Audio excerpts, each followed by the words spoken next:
पाया।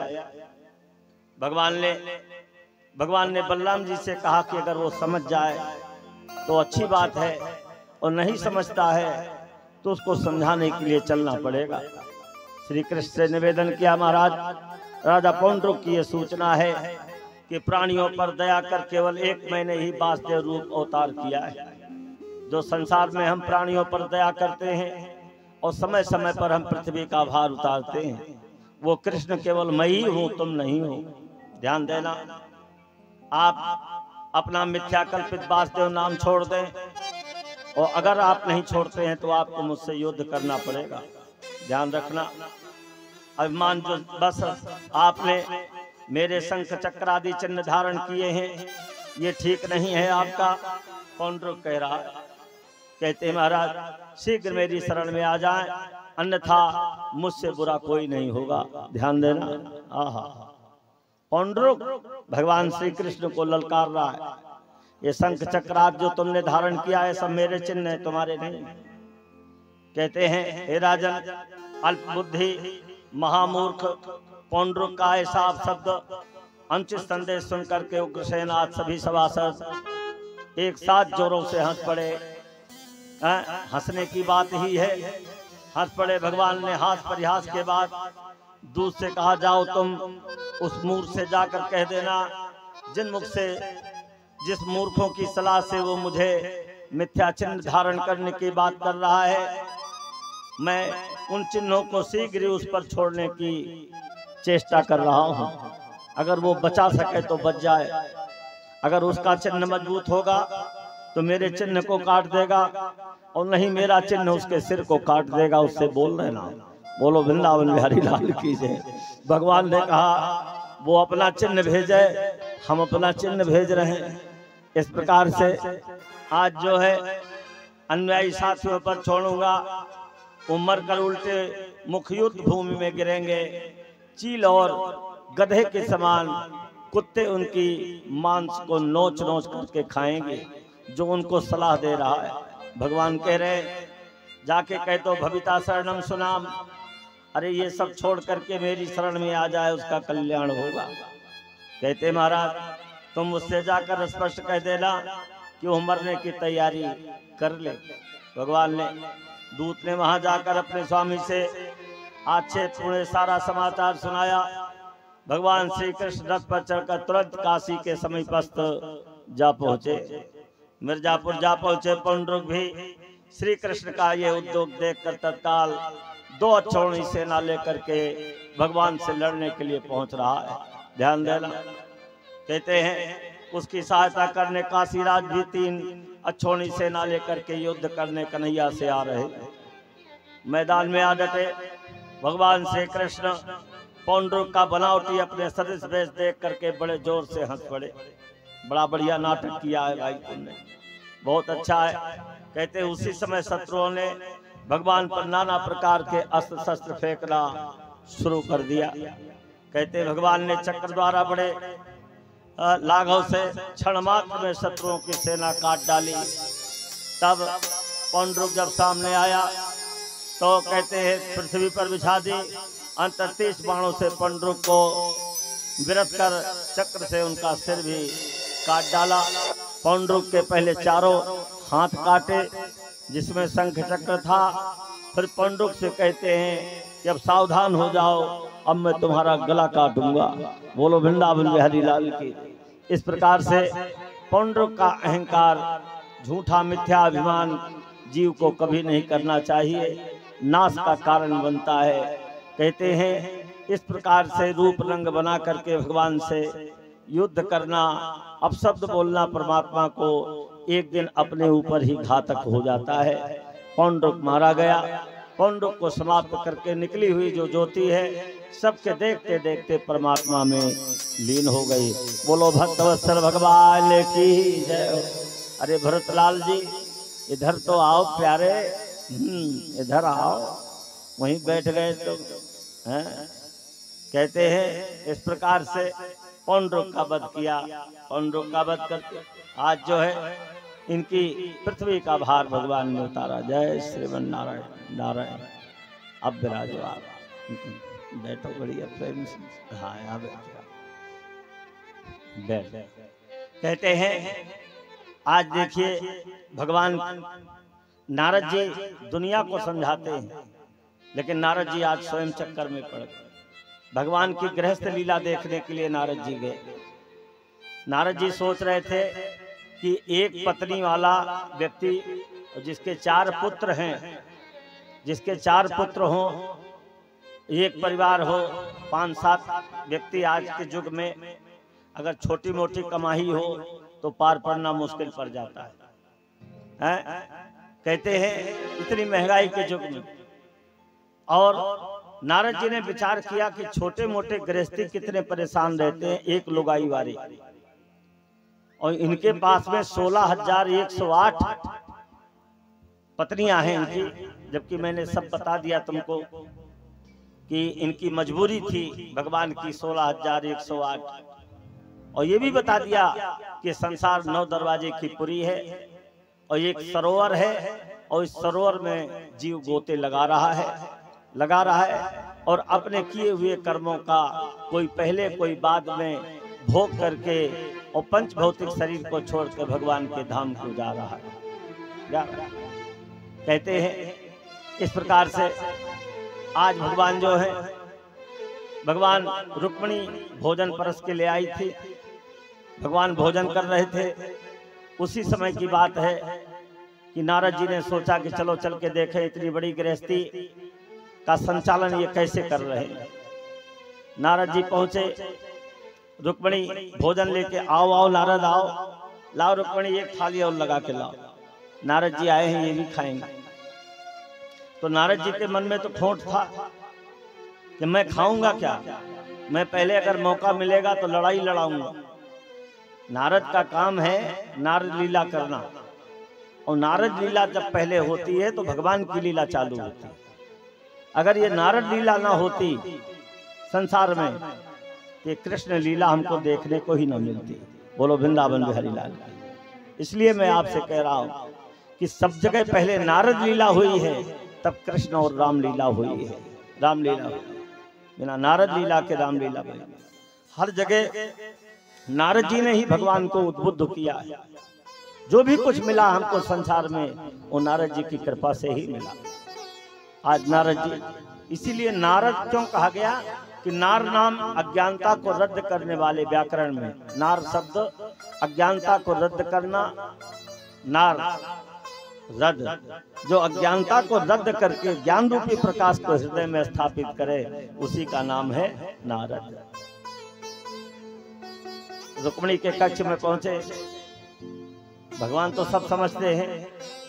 अब इनका मन ये हुआ कि यहाँ ये भोजन कर रहे हैं तो मैं सत्यभामा के कक्ष में पहुंच जाऊं, तो वहां जरा पूछूं हाल चाल कि सबको एक समान देखते हैं क्या, जो कछु लाते हैं जलेबी मिठाई सबको देते हैं कि नहीं देते, रुपया पैसा सबको बांटते हैं नहीं बांटते हैं। अगर ऐसी बात हो तो थोड़ा सा हम भी कह दे, चाहे झूठे ही बोलना पड़े। एक दिन बजा दिया इन्होंने, सत्यभामा से कह दिया इतना बढ़िया पुष्प आया है, इतना बढ़िया पुष्प आया है कि रुक्मिणी के कक्ष में रखा है, तुमको नहीं दिया क्या, तुमको नहीं दिया। अब दो सत्यभामा देखने गई जब, तो उसको दिखाई पड़ गया पुष्प तो है, पुष्प है। अब सत्यभामा उस दिन रोटी नहीं खाई, एक झलक के लिए आ गए थे जो ड्रामा करके चले गए। भगवान मनाते मनाते परेशान, भगवान से कहा उसने लड़ाई होती है, इसीलिए कहा जाता है कि अगर काम चल जाए तो लोग कहते हैं दूसरी शादी कर लूं महाराज, क्या करूं दूसरी शादी। अरे ठीक है, भगवान को जो देना था वो दे दिया है। लोग कहते हैं ना महाराज हमरे 3 मोड़ी हो गई, दूसरी शादी कर लूंगा।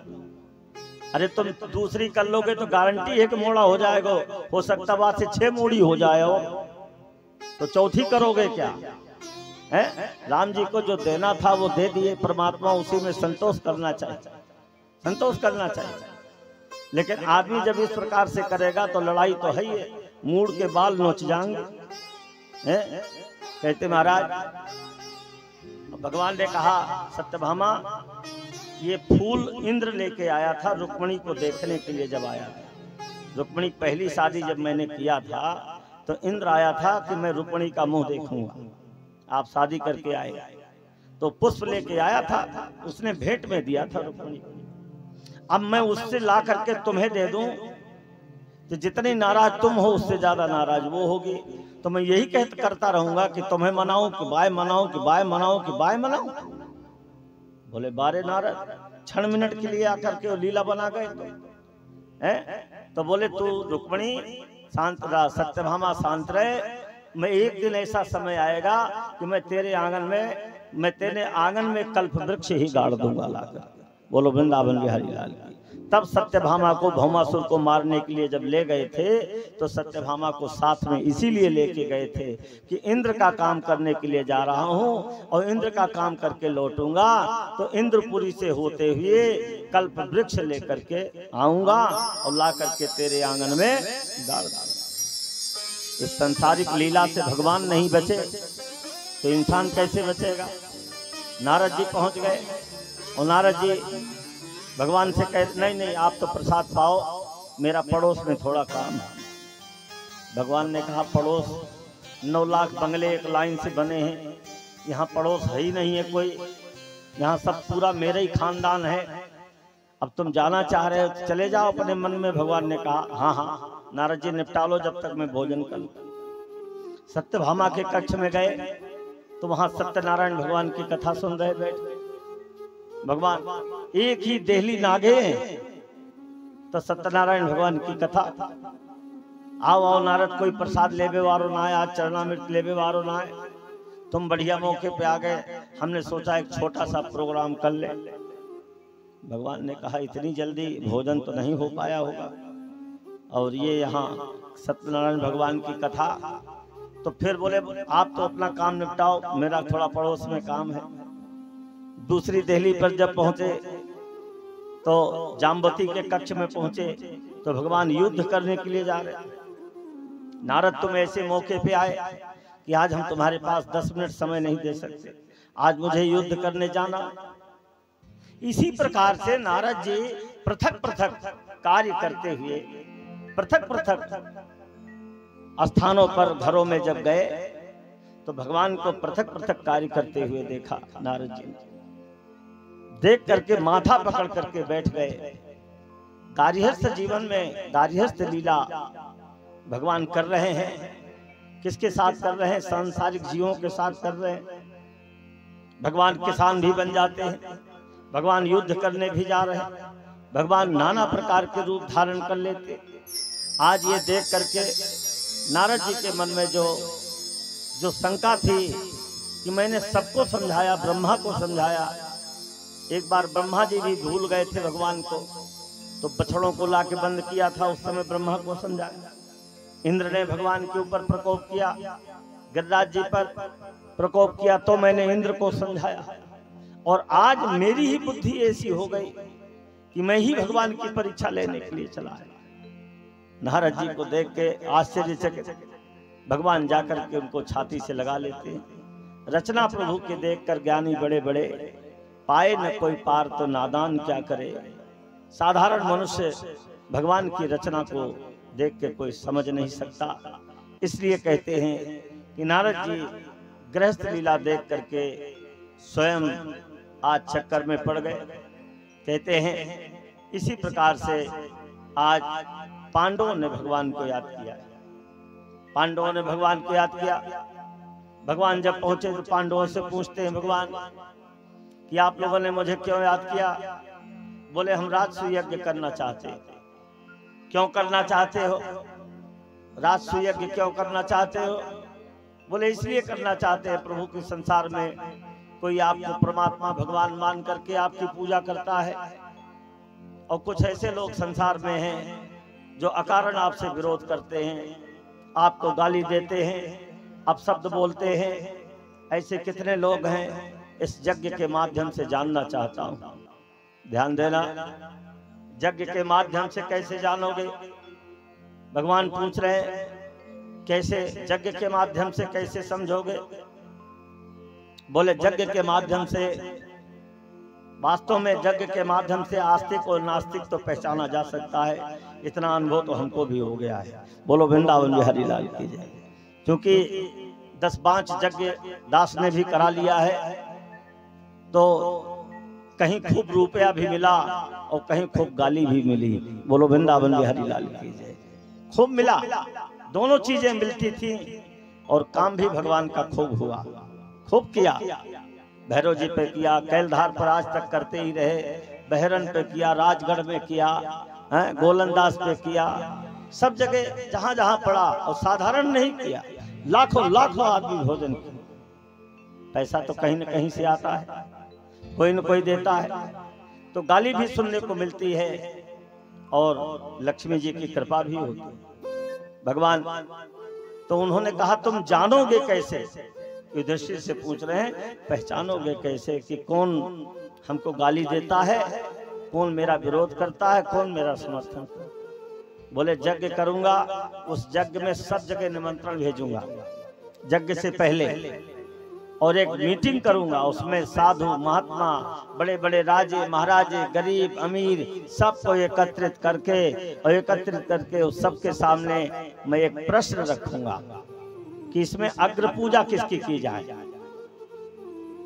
मतलब विशिष्ट अतिथि के रूप में कोई बड़ा प्रोग्राम अपन जब करते हैं तो विशिष्ट अतिथि बुलाते हैं। भाई फीता काटने कौन आएगा, कोई मुखिया आएगा विशेष,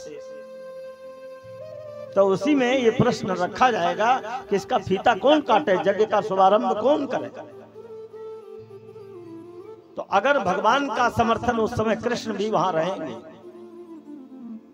तो उसी में मालूम पड़ जाएगा कि कितने लोग कृष्ण का समर्थन कर रहे हैं और कितने लोग कृष्ण का विरोध कर रहे हैं।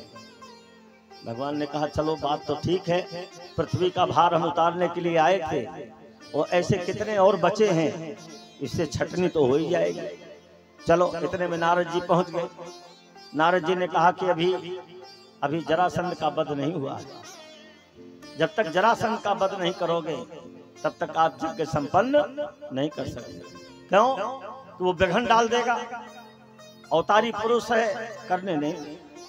भगवान ने युधिष्ठिर से कहा, युधिष्ठिर तुम यज्ञ की तैयारी करो और मैं जरासंध की तैयारी करता हूँ।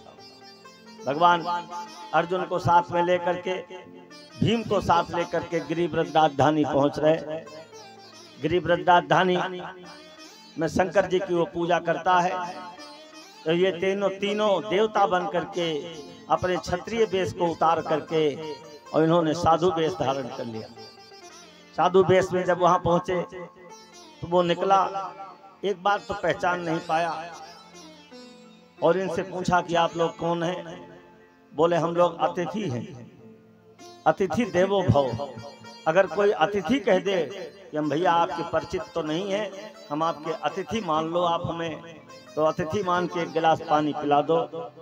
तो मैं तो ये कहता हूँ कि अकेले पानी नहीं, फिर तो मीठा के साथ में पानी पिलाएगा। अतिथि देवो भव, देवता का जब वो अपने मुख से कह रहा है कि हम आपके अतिथि हैं, तो अतिथि एक रिश्तेदार से बढ़ करके हुआ। आओ साहब बैठो है? तो यही गलती हो जाती है, अतिथि याचक भिखारी को देख करके हम लोग जल भुन जाते हैं। प्रेम से बोलो, जो कुछ हो उठा करके दे देना चाहिए। एक बात ध्यान रखना, आप लोगों को मैं बताना चाहता हूँ, भगवान कृष्ण घूम रहे थे, अर्जुन के साथ में एक भिखारी आ गया। वो भिखारी ने कन्हैया से भीख मांगा, कन्हैया ने मुंह फेर लिया। कन्हैया गीताचारी है, कन्हैया कर्मवाद के ऊपर चलते हैं, जो जैसा कर्म करता है वैसा फल भोगता है। इस संसार में जुआरी, भिखारी, कसाई हैं और पुण्यात्मा, पापी इस संसार में सब रहते हैं। इसीलिए इस संसार का नाम है संसार, जिसका कोई सार नहीं है, जिसका कोई सार नहीं है, सार नहीं। चले थे भगवान की कथा सुनने के लिए, कूटन लगे कपास। चले थे हरि का भजन करने के लिए, कूटन लगे कपास। ये संसार ऐसा है कि इनकी कृपा होगी तभी तुम कथा सुन पाओगे, इनकी कृपा होगी तभी तुम इनका दर्शन कर पाओगे, इनकी कृपा होगी तभी तुम इनसे कुछ पाओगे। जब तक इनकी कृपा नहीं होगी, यही सर आवत अति कठिनाई और राम कृपा बिन आए न जाए। यही सर माने संसार में इतनी प्रकार के नाना जाल हैं कि उन जालों से जीव निकल नहीं सकता। परमात्मा की इतनी फैली हुई माया है, अगर यहां तक पहुंच जाए तो ये समझ लेना चाहिए कि चूंकि इन भक्तों का संग प्राप्त हो गया, सत्संग प्राप्त हो गया, इनका दर्शन प्राप्त हो गया, तो हमारा वैसे ही पाप नष्ट हो गया। बोलो वृंदावन बिहारी लाल, वैसे ही मेरा पाप नष्ट हो गया। केवल इस पांडाल तक पहुंचना चाहिए। लेकिन गृह कारज नाना जंजाला, ये है अति दुर्गम शैल विशाला। शैल नहीं आ सकता। कहते महाराज इस प्रकार से अर्जुन को दया आ गई भिखारी के ऊपर। ध्यान देना, अर्जुन ने उसे निकाल करके मोहरें दे दिया। कुछ पहने थे सोना चांदी, निकाल के दे दिया, भग जा भीख मांगने मत आना। चला गया। अब वो कहते हैं ना, कनक कनक ते सौगनी मादकता अधिकाय, या पाए बौराए नरिया खाए बौराए। किसी गरीब को अगर कुछ थोड़ा बहुत मिल जाए तो पगला ही जाता है। मैंने देखा था सन 2007 में कि 8 में कि 9 में डॉलर चना बहुत पैदा हुआ था। बोलो वृंदावन बिहारी लाल की। बहुत से पागल हो गए थे, कछु मर भी गए थे इस क्षेत्र में।